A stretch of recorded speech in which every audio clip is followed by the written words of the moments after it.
السلام علیکم رحمۃ اللہ وبرکاتہ و مغفرتہ و دخل الجنہ. My name is Dr. Zainab Baruch and I am physiotherapist. آج جو میرا آپ کے ساتھ لیکچر ہے وہ ہے سورۃ المائدہ کا آیت نمبر 106 سے 108. نحمدہ و نصلی علی رسولہ کریم اما بعد فاعوذ باللہ من الشیطان الرجیم بسم اللہ الرحمن الرحیم. رب اشرح لی صدری ویسر لی امری واحلل عقدۃ من لسانی یفقہوا قولی ربی زدنی علما. بسم اللہ الرحمن الرحیم. آیت نمبر 106 سے شروع کرتے ہیں. 106 آیت کا آج کی آیت کا لیسن آپ اپنے اثاثہ اپنے قرآن پاک کھول لیں ترجمے والا، اور اس میں آپ ساتھ ساتھ دیکھیں کہ یہاں سے اس کا شروع بھی 106 آیت کا شروع بھی یہاں سے سٹارٹ ہو رہا ہے کہ اے لوگوں جو ایمان لائے. یہ ایمان والوں کو پھر سے مخاطب کیا جا رہا ہے، ایمان والوں کو مخاطب کیا جا رہا ہے. اور ان کے اس میں مینلی آج کا جو لیسن ہے اس میں وصیت کا حکم دیا جائے گا، اور وصیت کے بارے میں کچھ بیان ہے تو وہ آئیں گے. تو شروع کرتے ہیں. بسم اللہ الرحمن الرحیم. اے لوگو جو ایمان لائے، یا ایھا الذین آمنوا، اے لوگو جو ایمان لائے ہو، شہادت گواہی ہو، بینکم درمیان تمہارے، اذا جب حاضر ہو، احدکم تم میں سے کسی ایک کو، موت حین الوصیت وصیت کے وقت. یہاں یہ آج کے لیسن میں ایک چیز بہت کلیئر سن لینا کہ یہ ذرا ٹرکی سا ہے، اس میں اعراب بہت ہیں، اس میں ترجمہ تھوڑا ٹرکی ہے، تو ذرا غور سے یہ پڑھیے گا. کیا لوگوں جو ایمان لائے، گواہی ہو درمیان تمہارے، جب حاضر ہو احدکم تم میں سے کسی ایک کو، موت ہینا وقت وصیت کے، اثنین دو عدل والوں کو، منکم تم میں سے، او یا آخران دو اور، من غیرکم تمہارے علاوہ سے، ان اگر انتم تم ضربتم سفر کر رہے ہو، فی الارض زمین پہ، فاصابتکم پھر پہنچے تمہیں، مصیبت موت کی، تحسبونہما تو روک لو ان دونوں کو، من بعد کے صلاۃ نماز کے، یقسمان پھر وہ دونوں قسمیں کھائیں گے، باللہ اللہ پر، ان ارتبتم اگر شک کرو تم، لا نشتری کہ نہ ہم لیں گے، بھی ساتھ اس کے، ثمنن کوئی قیمت، ولو اگرچہ کانا ہو وہ ذل قربا رشتہ دار، ولا نکتم ہم چھپائیں گے، شہادت ان کو گواہی کو، اللہ کی، ان بے شک ہم، اذن تب لمن العاصمین البتہ گناہ گاروں میں سے ہوں گے. اگر آپ یہ قرآن پاک کی آیت ایسے پڑھیں گے اس کا ترجمہ کے ساتھ تو آپ کو اس کی سمجھ نہیں آئے گی، کیونکہ یہ کچھ آیات ایسے ہوتی ہیں جن کو سمجھنا ضروری ہوتا ہے، ان کو تھوڑی سی آپ کو سمجھنا پڑتا ہے. مطلب یہ اگر آپ ایسے اس کو سنیں گے تو آپ کی اس کی سمجھ نہیں آئے گی. اب میں اس کو سمجھاؤں گی تو انشاءاللہ آپ کو سمجھ آئے گی. اس میں اصل میں بس سب سے پہلے تو موت کے بارے میں بتایا گیا کہ ہماری موت کسی بھی وقت ہو سکتی ہے، تو ہم اس کے لیے تیاری کرنی چاہیے. ضروری نہیں کہ جب بھی ہماری موت ہونے لگے تو ہمیں موت کی تیاری یہ کرنی ہے کہ ہم اپنے آپ کو تیار کر لیں اس موت کے لیے کہ ہم نیک اعمال صرف کریں. نہیں، موت کی تیاری میں یہ بھی آ جاتا ہے کہ ہمارے اوپر ذمہ داری ہوتی ہے، بہت ساری ذمہ داری ہوتی ہے، وہ آگے ہم نے کسی کو دے کے جانی ہوتی ہے تاکہ ہمارے پیچھے والے ورثہ کو مشکلات پیش نہ آئے. تو اس میں ہم نے اپنے معاملات کو، اگر آپ کے پاس کوئی ملکیت ہے، مال کی ملکیت ہے، تو آپ کو اس کو اپنے ورثہ تک کسی وصیت کے تھرو آپ کو پراپر، آپ کسی کو کوئی مال دینا چاہتے ہیں وہ پراپر وصیت 1/3 مال میں سے ہوتی ہے، باقی مال میں سے نہیں ہوگی. باقی مال پراپر وراثت میں تقسیم ہوتے ہیں. پورے مال سے آپ وصیت نہیں کر سکتے اگر آپ کسی کو ایک کو زیادہ حق دینا چاہتے ہیں. وہ وصیت کے بارے میں یہ تھوڑا علم تھا تو میں نے بتا دیا یہاں پہ. ویسے یہاں پہ جو بات ہوئی ہے، یہاں بتائی کہ کوئی اپنے ورثہ کے لیے اپنی ذمہ داری ہے، لائک اپنے وارثوں کو اپنا کوئی چیز پہنچانا چاہ رہا تھا تو وہ وصیت دینا چاہ رہا تھا کہ میں، مطلب اس نے اپنے وارث تک پہنچانی ہے یا جس تک وہ وصیت پہنچانا چاہ رہا ہے، تو وہ کہتا ہے کہ اپنے مرنے سے پہلے اس کی بیسٹسٹ ذمہ داری ہے کہ وہ اپنی معلومات کو آگے پہنچا کے جائے اور آگے اپنے لوگوں کو پرووائڈ کر کے جائے، کہ وہ مطلب یہ بھی اس کے اوپر ذمہ داری بن جاتی ہے کہ وہ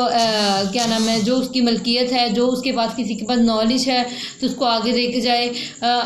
اگر میں یہ کام تفسیر کا کام یہاں کر رہی ہوں تو میرا مین مقصد یہی ہے کہ میرا علم آپ تک پہنچ جائے۔ آگے آپ جو سیکھ رہے ہو آپ پہ بھی فرض بنتا ہے کہ آپ بھی یہ علم آگے پہنچا کے جاؤ، یہ آپ کی ذمہ داری ہے۔ اور وصیت میں خاص طور پہ کیا ہے کہ آپ نے اپنے مال کی، اپنی ملکیت کی جو آپ کی ذمہ داری، وہ جو جس کی وجہ سے بعد میں مشکلات ہو سکتی ہیں، آپ وہ اس کو آگے پہنچا کے جاؤ تاکہ آپ کی ورثہ کو اور آپ کے جو آنے والے لوگ ہیں ان کو اس کی آسانی پیدا ہو اس کی۔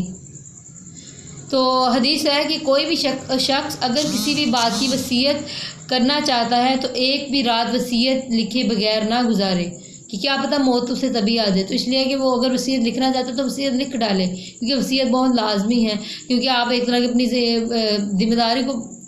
اپنی پوری کر رہے ہوتے ہیں۔ تو یہاں پہ جو بات ہوئی ہے، یہاں پہ بات ہوئی کہ اگر کوئی بندہ سفر میں ہے یا کہیں باہر کہیں گیا ہوا ہے اور اس کو موت اس کے قریب آ جائے تو وہ اس وقت کیا کرے؟ وہ اپنے ارد گرد دو عدل والے مسلمانوں کو گواہ بنائے اور ان کو اپنی ساری وصیت لکھوائے اور ساری اس کو بتائے کہ یا یہ زبانی بھی ہو سکتی ہے یا ریٹن لکھ کر بھی ہو سکتی ہے، تو وہ ان کو دے دے کہ وہ اس کے آگے ان کے لوگوں کو وہ آگے پرووائڈ کر دیں۔ اور فردر جو یہاں پہ آئیں گی وہ یہ ہے کہ ہم نے یہاں وہ ایک تو یہ پرووائڈ کر دیں گے، اس کے علاوہ وہ اس کے بارے میں یہ بھی آ جائے گا کہ نہ صرف وہ کیا نام ہے، اس کے علاوہ اگر یہ دو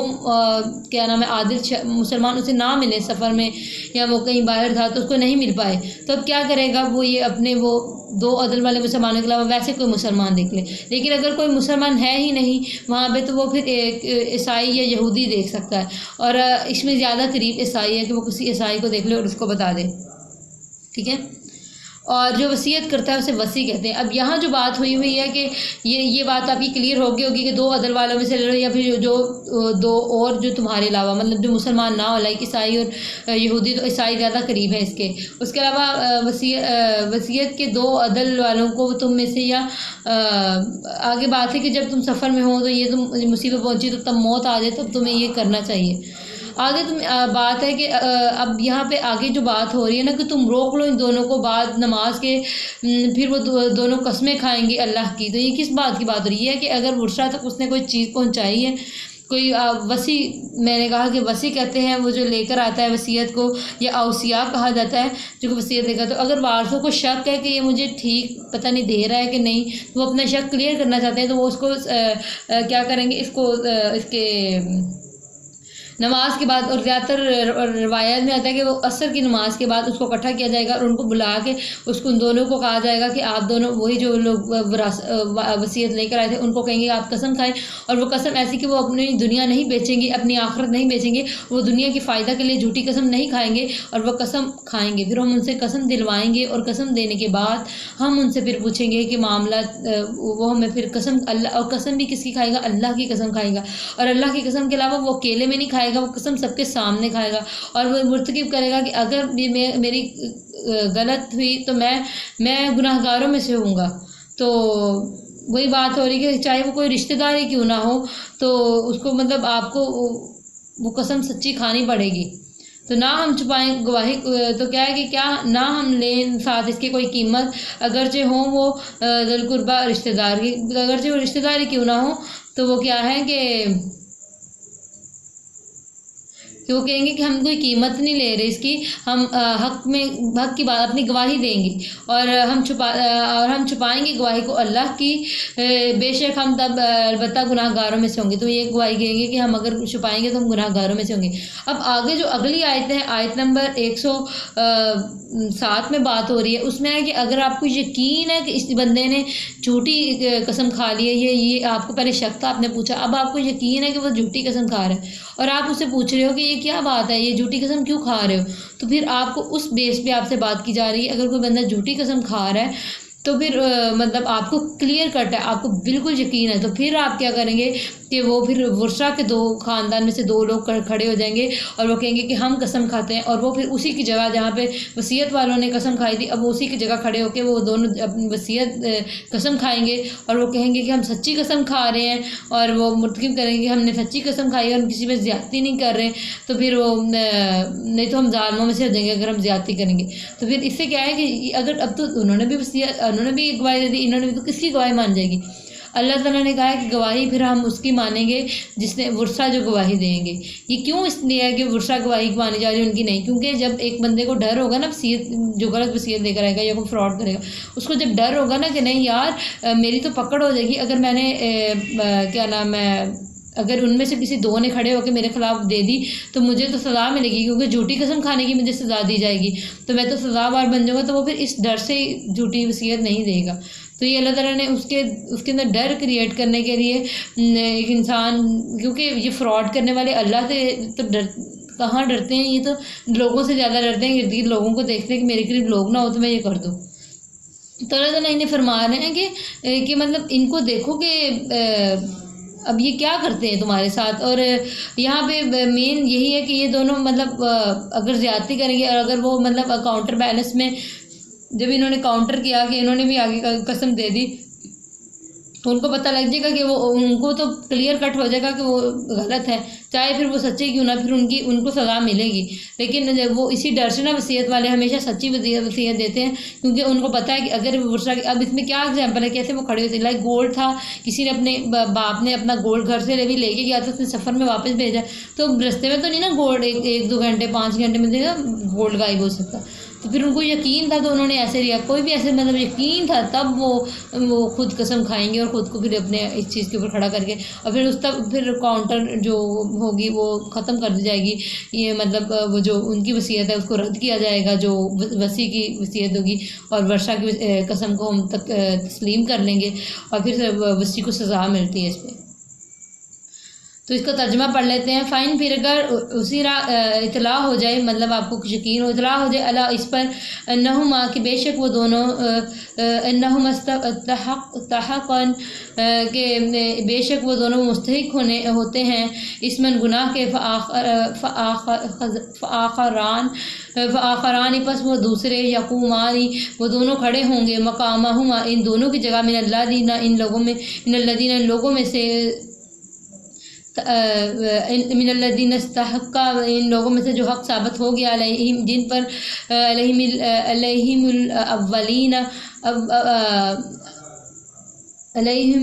الاولیانی جن پر وہ قریب ترین دے فیقسمانی پھر وہ دونوں قسمیں کھائیں گے باللہ اللہ کی لا شہادتنا البتہ گواہی ہماری احق کو زیادہ سچی ہے من شہادتہما ان دونوں کی گواہی سے وما اور نئے اعطینا زیادتی کی ہم نے انا بے شک ہم اذن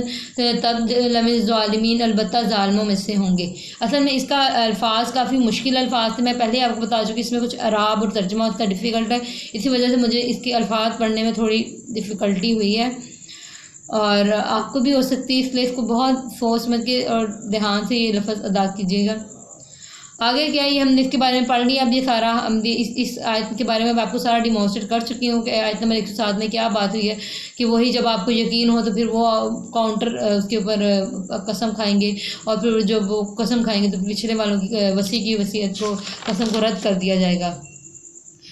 آگے کیا ہے، آگے بات ہو رہی ہے کہ ذالک یہ ادنا زیادہ قریب ہے ان کے یا تو وہ لائیں بشہادتی گواہی کو علی وجہہا ان کی اصل رخ پر او یا یخافو وہ ڈریں ان کے تردو رد کر دی جائیں گی ایمان ان کی قسمیں بعد ایمان ان ورثہ کی قسموں سے. اب وہ کہہ رہے ہیں کہ ویسے یہ کیوں یہ وہی چیز بتا رہے ہیں کہ کیوں کاؤنٹر کا یہ رکھا گیا، اس لیے رکھا گیا تاکہ ان کو پکا ہو جائے کہ اگر انہوں نے جھوٹی قسم کھا لی تو ورثہ کی قسم سے ان کی رد ہو دی جائے گی اور ان کی پکڑ ہو جائے گی. تو یہ پھر کم از کم اسی ڈر سے پھر یہ لوگ کیا کریں گے کہ یہ جھوٹی قسم سے بچیں گے. واتقوا اور پھر اللہ تعالیٰ کہہ رہے ہیں اللہ سے ڈرو، تم لوگوں سے ڈر کے یہ بے شک تم اس طریقے سے میں تم کہو گے کہ یہی پکڑ ہوگی تو میں سب کے سامنے ذلیل ہو جاؤں گا، لیکن تم اللہ سے ڈرو سب سے پہلے. تو اللہ تعالیٰ کہہ رہے ہیں کہ فراڈ والے لوگوں کے درمیان اللہ کا ڈر لوگوں کا ڈر زیادہ ہوتا ہے، اس لیے پہلے ان کو بتایا گیا کہ لوگ تمہارے ساتھ کیا کریں گے. پھر فرمایا گیا کہ ڈرو تم اللہ سے، اگر تم اللہ سے ڈرو گے تو اس گناہ کے مرتکب ہونے سے بہت دور ہی تم اپنی نیت کو درست کر لو گے. تو وطا کو پھر دیکھنے بار بار ڈرنے کا، جب انسان میں اللہ کا ڈر پیدا ہو جاتا ہے انسان بہت شعور میں اور اللہ تعالیٰ اس کو ہدایت دے دیتا ہے انشاءاللہ. وطا کو اور ڈرو اللہ سے واسمعوا اور سنو واللہ اور اللہ لا یہدی نہیں وہ ہدایت دیتا القومی کسی ان لوگوں کو فاسقین جو فاسق ہیں. تو اللہ تعالیٰ فاسق لوگوں کو نہیں ہدایت دیتا جو خود سیکھنا ہی نہیں چاہتے. اب یہاں پہ کیا بات تھی، آپ نے دیکھا کہ مال جو ہے وہ ایک بندے کا مال نہیں ہے وہ جو اپنی مرضی سے خرچ کرے، نہیں، مال ایک طرح کی ذمہ داری ہوتی ہے، مال آپ کی ذمہ داری ہے، آپ نے کل مر جانا ہے، آپ نے اس کو ذمہ دار ہاتھوں میں دے کے مرنا ہے، اپنی اس میں آپ کی وصیت بھی آ جاتی ہے، وراثت بھی آ جاتی ہے، اس کے تھرو آپ اپنی اولاد کو ذمہ دار ہاتھوں تک اس کو پہنچا دیتے ہیں تاکہ کل ان کو کوئی مشکل نہ آئے۔ اس کے علاوہ موت کی تیاری میں صرف یہ تیاری نہیں کہ آپ اپنی موت کی تیاری کریں، مطلب نیک اعمال کرتے رہیں، بلکہ یہ بھی تیاری میں آ جاتا ہے کہ آپ اپنے بچوں کے لیے یا اپنی فیملی کے لیے یا کوئی بھی آپ کی جو ذمہ داری ہے اس ذمہ داری کو آگے منتقل کر کے جائیں۔ اور آپ کی رسپانسبلٹی کے بارے میں آپ سے سب سے پہلے وہاں پہ اللہ کے ہاں سوال کیا جائے گا۔ آج کا لیسن اتنا ہی تھا، تو میں امید کرتی ہوں آپ کو بہت اچھا لگا ہوگا، بہت اچھی طریقے سے سمجھ آیا ہوگا۔ آج کے لیسن میں بہت اچھی باتیں ہیں، اس میں وصیت جو میں نے ایک تہائی وصیت کا حصہ میں نے بتایا تھا کہ اگر آپ کسی کو وہ آپ نے ورثہ کے علاوہ کسی کو دینا چاہتے ہو، وہ ایک تہائی تھا، وہ آج کے لیسن سے آؤٹ ہے، لیکن اس کے بارے میں بھی بہت زیادہ انفارمیشن ہے، بہت انفارمیٹیو ہے وہ لیکچر بھی۔ تو انشاءاللہ جب ہم سورۃ البقرہ کی اور سورۃ آل عمران کی جب ہم یہ والا پارٹ کور کریں گے جو ہمارا پیچھے سے گزر چکا ہے، جب ہم اس پارٹ کو کور کریں گے تو پھر وصیت کے ان حقوق کے بارے میں اور وصیت کے کیا اصول ہیں، یہ سب اس کے بارے میں انشاءاللہ تعالیٰ دباجل پڑھیں گے۔ تو اللہ تعالیٰ آپ کو اس کو سیکھنے اور سمجھنے کی توفیق دے، اور مجھے بھی اس پہ عمل کرنے کی اور سیکھنے کی توفیق دے اور آپ تک پہنچانے کی توفیق دے۔ جزاک اللہ۔